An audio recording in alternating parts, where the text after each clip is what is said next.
আসসালামু আলাইকুম প্রিয় দর্শক, আজকে আমি আছি ব্রিটিশ বাংলাদেশ চেম্বার অফ কমার্সের এবং ইন্ডাস্ট্রির যে ভবন, সেই ভবনে। এই চেম্বারটি 1991 সাল থেকে এখানকার যে বিজনেস কমিউনিটি আছে তাদেরকে সার্ভ করে যাচ্ছে, এবং প্রতি 2 বছর পরপরই এখানে একজন নতুন প্রেসিডেন্ট হিসেবে দায়িত্ব পালন করেন। ওনার সাথে ওনার টিম থাকে এবং তাদের 35 জন ডাইরেক্টর ইতিমধ্যে আপনারা জেনেছেন। আমি আজকে যার সাথে কথা বলবো তিনি মাত্র কিছুক্ষণ আগেই যে ঘোষণাটি আসলো, নির্বাচিত হয়েছেন এবং ডাইরেক্টররা তাকে এই একটি প্রাচীনতম একটি সংগঠন বিবিসিসিআই এর দায়িত্ব অর্পণ করেছে একজন প্রেসিডেন্ট হিসাবে। আমরা তার কাছ থেকে শুনতে চাই যে আসলে দায়িত্ব পাওয়ার পরে বা দায়িত্ব পাওয়ার আগে ওনার কি যে কমিটমেন্টগুলো ছিল সেইগুলো নিয়ে উনি কথা বলবেন এবং কতটুকু পালন করবেন এবং করতে পারবেন বলে তিনি মনে করছেন। দায়িত্ব পাওয়ার পরে ওনার কেমন লাগছে? প্রথমেই রফিক হায়দার ভাই, আসসালামু আলাইকুম, কেমন আছেন? ওয়ালাইকুম সালাম। কনগ্রাচুলেশন আপনার নতুন দায়িত্বে, এবং আপনি প্রেসিডেন্ট হিসেবে নির্বাচিত একটা প্রেস্টিজিয়াস অর্গানাইজেশনে।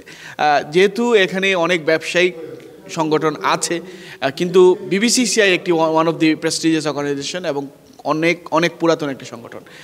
একজন প্রেসিডেন্ট হিসাবে আপনি এই সংগঠনকে কোন পর্যায়ে দেখতে চান? থ্যাংক ইউ আপনাকে। আপনারা নিশ্চয়ই জানেন এইটা পুরানো সংগঠন, 1991-এ এই ইস্টাবলিশড হয়েছে। এখানে কিন্তু অনেক আমাদের এখানে যারা বাংলাদেশি, ব্রিটিশ বাংলাদেশি যেটা আপনারা বলতে পারেন, এখানে কিন্তু অনেকেই ছিলেন জড়িত, কিন্তু খুবই সাকসেসফুলি এখানে ওনারা রান করতেছেন। ওনারা ইন্ডিভিজুয়ালি আমরা 35 জন সবাই কিন্তু সাকসেসফুল বিজনেসম্যান।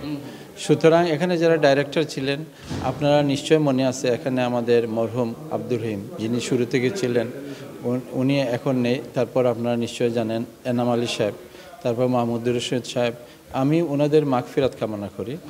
পাশাপাশি আপনারা নিশ্চয় জানেন এখানে অনেক রত্ন ছিলেন, অনেকেই সাকসেসফুলি এখন ব্রিটিশ বাংলাদেশে 2 জায়গায় সর্বোচ্চ স্থানে আছেন। দেখুন ইকবাল আহমদ ওবি এখানে ছিলেন, তারপরে আপনার মুকিম আহমদ, আহমদুসামাদ, ডক্টর বশির আহমদ ভাই, উনি কিন্তু ডাচ থেকে এখানে আসছেন যে এখানে একটা বিজনেস একটা প্ল্যাটফর্ম আছে, এখানে কিন্তু ওইটি নিয়ে কাজ করার জন্য। উনি এই আপনার এই এক্স কিন্তু প্রেসিডেন্ট ছিলেন।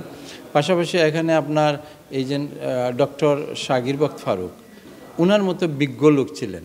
সুতরাং এখানে অনেক নতুন নিউ কামার অনেকেই আছেন যারা আগামীতে আমার টিমের সাথে জড়িত, আগামীতে ওনারা একটা কিছু করতে পারবেন। আর আপনি একজন প্রেসিডেন্ট হিসাবে এই বিবিসিসিআই কি করতে চান? দেখুন, আমার একটা ভিশন আছে, আপনি নিশ্চয়ই জানেন আমি দেশে বাংলাদেশে বিজনেসের সাথে জড়িত, পাশাপাশি এখানে বিভিন্ন ধরনের বিজনেস আমার নিজের আছে, আমি ওগুলো রান করে থাকি। আমার একটা ভিশন নিয়ে এখানে আমি আসছি, আমাদের একটা নিজস্ব ভবন নেওয়ার জন্য আমরা চেষ্টা করব আগামীতে, যাতে আমার টার্মের মধ্যে একটা শুরু করতে পারি। পাশাপাশি আপনি নিশ্চয়ই জানেন এখানে আমাদের যারা ব্যবসা করি বিচ্ছিন্নভাবে আমাদের সংগঠনের সাথে আমরা জড়িত করার জন্য, তাদেরকে কানেক্টেড করার জন্য, নেটওয়ার্কিং আরও বাড়ানোর জন্য আমরা চেষ্টা করব যাতে 1000-এর মতো মেম্বার করা যায়। কিন্তু ওরা খুবই সাকসেসফুলি এখন যুক্তরাজ্যে ব্যবসা করতেছেন। পাশাপাশি এখানে অনেক ব্যবসায়ী বাংলাদেশে করতেছেন, আমাদের কানেক্টিং এখন হয় নাই। সুতরাং আমার 100 দিনের মধ্যে একটা প্রোগ্রামের সাথে আমি ওনাদের সাথে নেটওয়ার্কিং টিমটা, আমাদের একটা নেটওয়ার্কিং টিম আছে যাতে এটারে বাড়ানো যায়। আর আমরা এখানে বিচ্ছিন্নভাবে অনেককে চিনি না, কিন্তু সবাই সাকসেসফুল।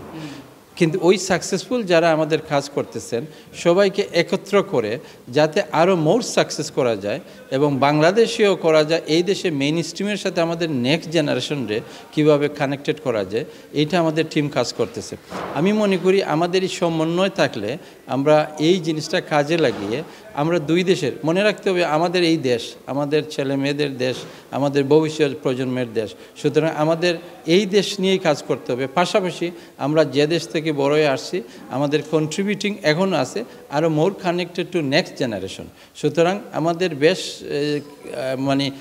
কাজ করার কথা, ওইগুলো নিয়ে আমরা করার জন্য রেডি হচ্ছি। আমাদের মধ্যে যারা নতুন আসছে আপনারা নিশ্চয় জানবেন, সবাই কিন্তু এই দেশে সাকসেসফুলি বিজনেস রান করতেছেন। আমরা পুরানো যারা আছেন, নতুন যারা আছেন, তাদের সমন্বয় করে ভবিষ্যতে আমাদের এই BBCCI British Bangla chamber of commerce ইন্ডাস্ট্রিতে মোর ব্রাইট অ্যান্ড ব্রাইটার বেটার আপনার একটা সার্ভিস দেওয়ার জন্য এন্টারপ্রেনিউর, বিভিন্ন ধরনের ব্যবসায়ীরা, এইটা আমরা সহজভাবে যাতে একে অন্যের সাথে সম্পর্ক রাখতে পারি, এইটা নিয়ে কাজ করব। ধন্যবাদ। ধন্যবাদ। প্রিয় দর্শক, রফিক হায়দার ভাইয়ের সাথে কথা বলছিলাম, যিনি নবনির্বাচিত প্রেসিডেন্ট হয়েছেন এই British Bangladesh chamber of commerce এবং ইন্ডাস্ট্রির। ওনাকে আমরা অবশ্যই কনগ্রাচুলেট করি। সাথে সাথে উনি যে প্রতিজ্ঞাগুলো করেছেন, এর মধ্যে অন্যতম প্রতিজ্ঞা আমি বলবো যে এই যে নতুন প্রজন্মকে আকৃষ্ট করার জন্য যে উদ্যোগগুলো নিয়েছেন, নিজস্ব ভবন একটি প্রতিষ্ঠানের এই পর্যন্ত হয়ে যাওয়া উচিত ছিল, বাট যে কারণেই হোক সেটা হয়তো সম্ভব হয়নি। রফিক হায়দার সে বিষয়টা নিয়ে জোর গলায় বলছেন। ওনার যে ব্যাকগ্রাউন্ড আছে, উনি যে একজন ব্যবসায়ী হিসাবে উনি বিভিন্ন জায়গায়, শুধু ইউকেতে না, ইউকেতে তো ওনার ব্যবসা প্রতিষ্ঠান রিটেলের সাথে উনি জড়িত আছেনই, বাংলাদেশে উনি ফাইন্যান্সিয়াল ইনস্টিটিউশনে জড়িত আছেন এবং সাথে সাথে ওনার অনেক অভিজ্ঞতা আছে, বিভিন্ন জায়গা থেকে অভিজ্ঞতাগুলো এখানে তিনি কাজে লাগাবেন সেই প্রত্যাশা আমরা রাখছি।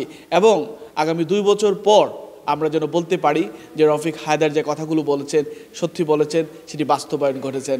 সেই জন্য রফিক হায়দারের কাছেও কিন্তু আমাদের একটি দাবি থাকলো যে এই বিষয়টির জন্য আপনি আপনার টিমকে নিয়ে বাস্তবায়নের দিকে যেতে পারেন। ধন্যবাদ আপনাকে। আমি চেষ্টা করব সর্বোচ্চ। আমরা মনে করি এটা করা সম্ভব। আমরা যে 35 জন আছে ইন্ডিভিজুয়ালি আগেই বলেছি, সবাই কিন্তু সাকসেসফুল। শুধু এটারে কানেক্টিং এবং মোর অ্যাক্টিভ করব, এই করা গেলেই কিন্তু এটা করা সম্ভব। ধন্যবাদ।